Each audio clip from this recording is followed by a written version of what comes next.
This is Maxine Pasqua for local news.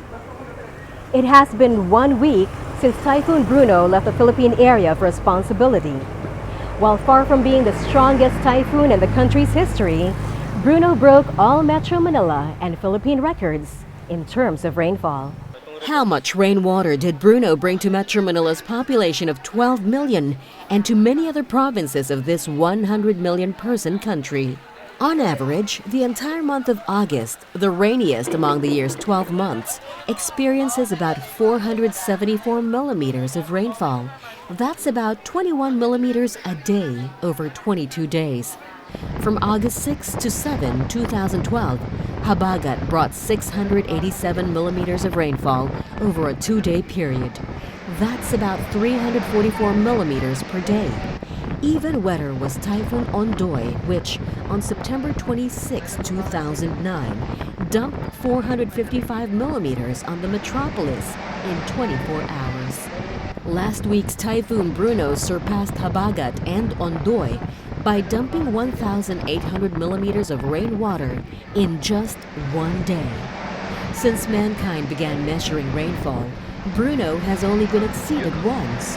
From January 7 to 8, 1966, the tiny island of La Reunion in the Indian Ocean experienced 1,870 millimeters of rainfall over a 24-hour period.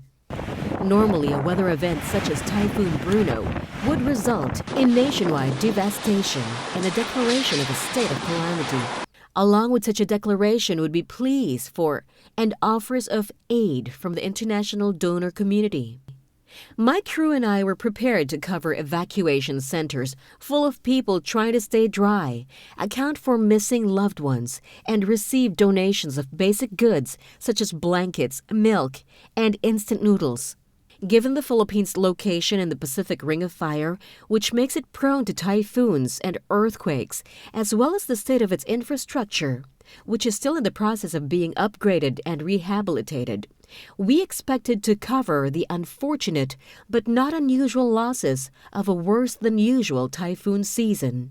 Instead, miraculously, we find ourselves covering a metropolitan city that is dry and seemingly unaffected by Typhoon Bruno. Our coverage of areas of worship shows people praying in gratitude rather than for redemption and for meaning amidst the loss of lives and property. Our story today, how the Philippines stayed dry for a change.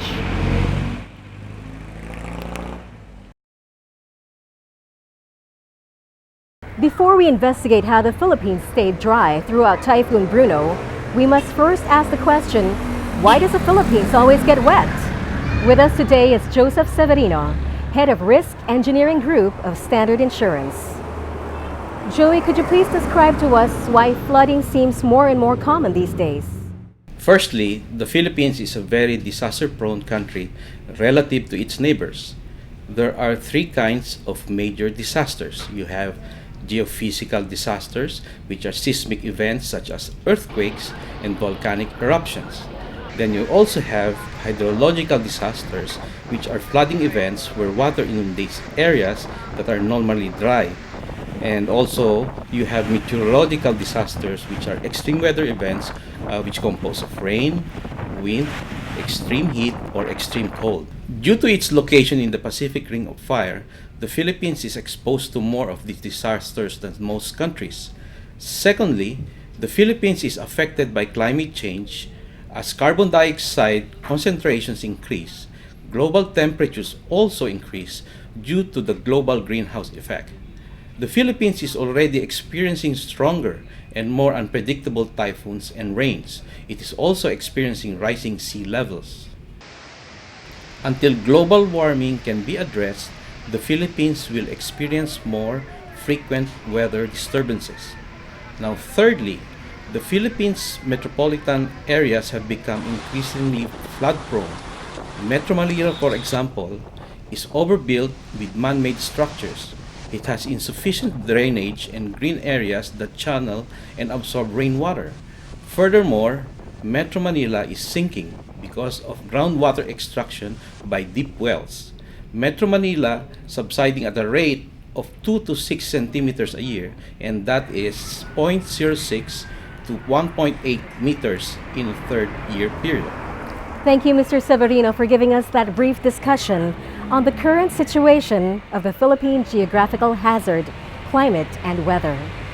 We have with us now Miss Edina Enfestan, who will share with us her general observation on the psychology of the Filipinos in relation to the past calamities that we have been through.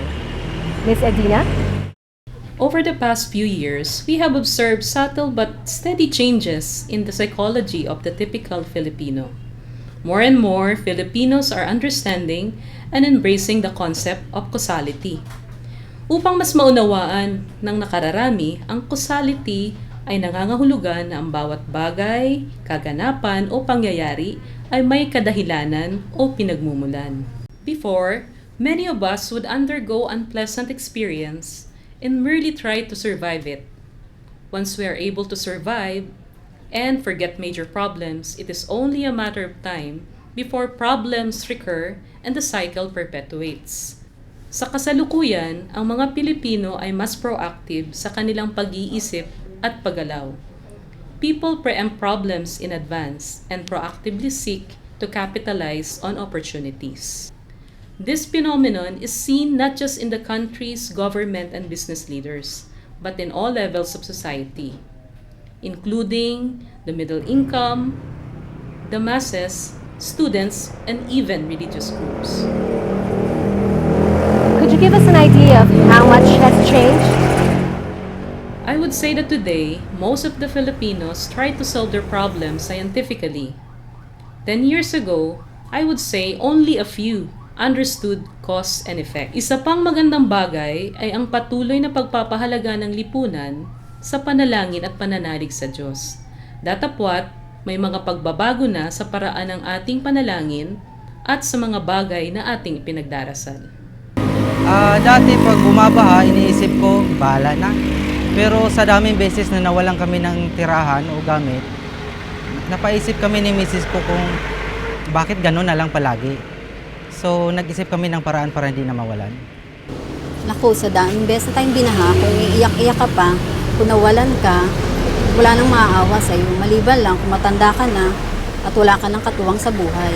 Kahit middle class lang kami, mag-volunteer kami sa barangay namin, yung mga tinamaan, sila na naman uli. Pero ang iba naman ay hindi naapektuhan. Bakit ba ganun?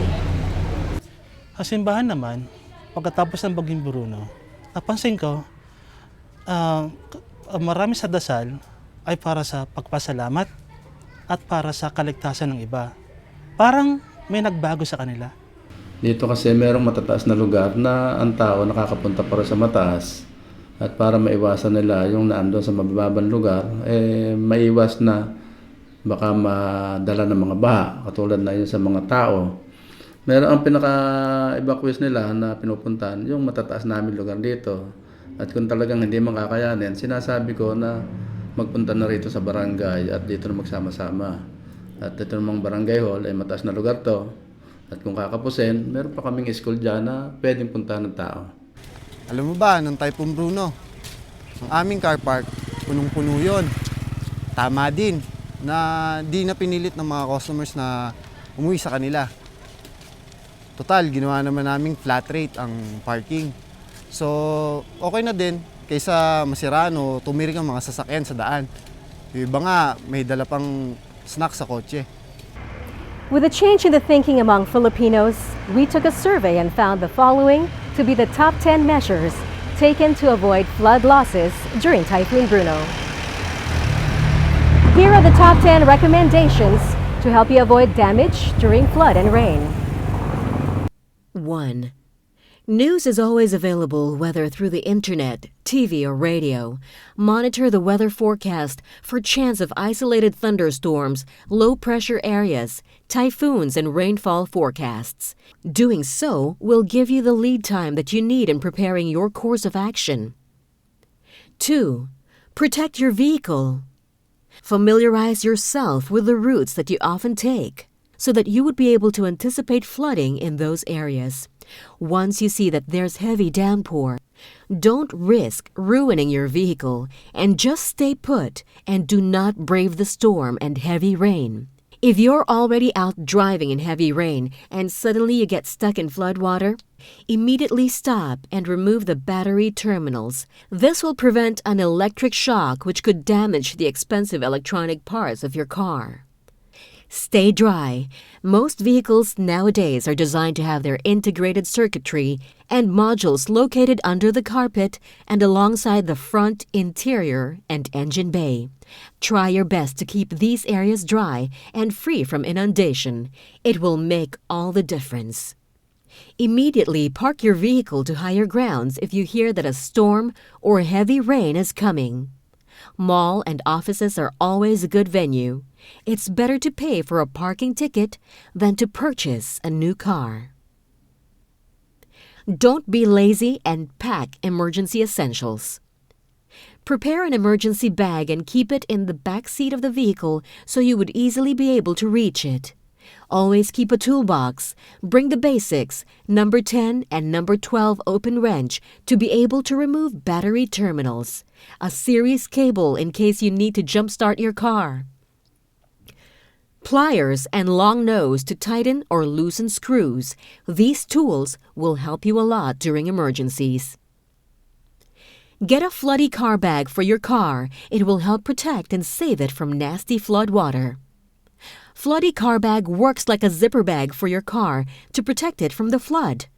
Park it, then bag it. Call the hotline at 845-1111 to inquire.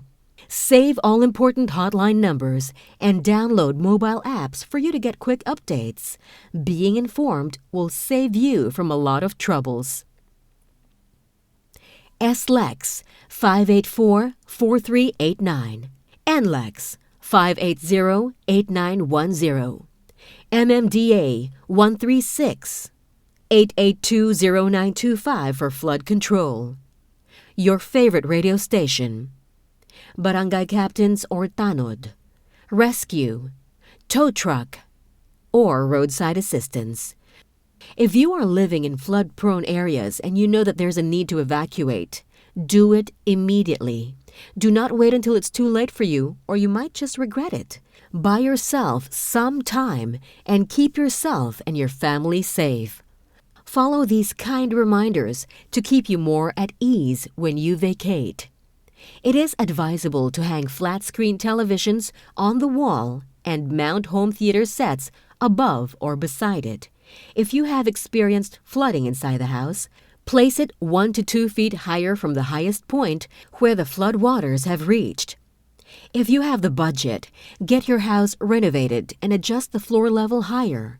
If, however, you're building a new home and you know that flood exposure in your area is moderate to high, be cautious and have it already elevated to avoid water getting inside. Keep battery-operated radios, emergency lights, and emergency kits so that you will always be ready. If your car got flooded and you're a Standard Insurance motor car insurance customer, call our towing hotline to help you get your car out. Be active in your community and report flooding and clogging problems to your local barangay.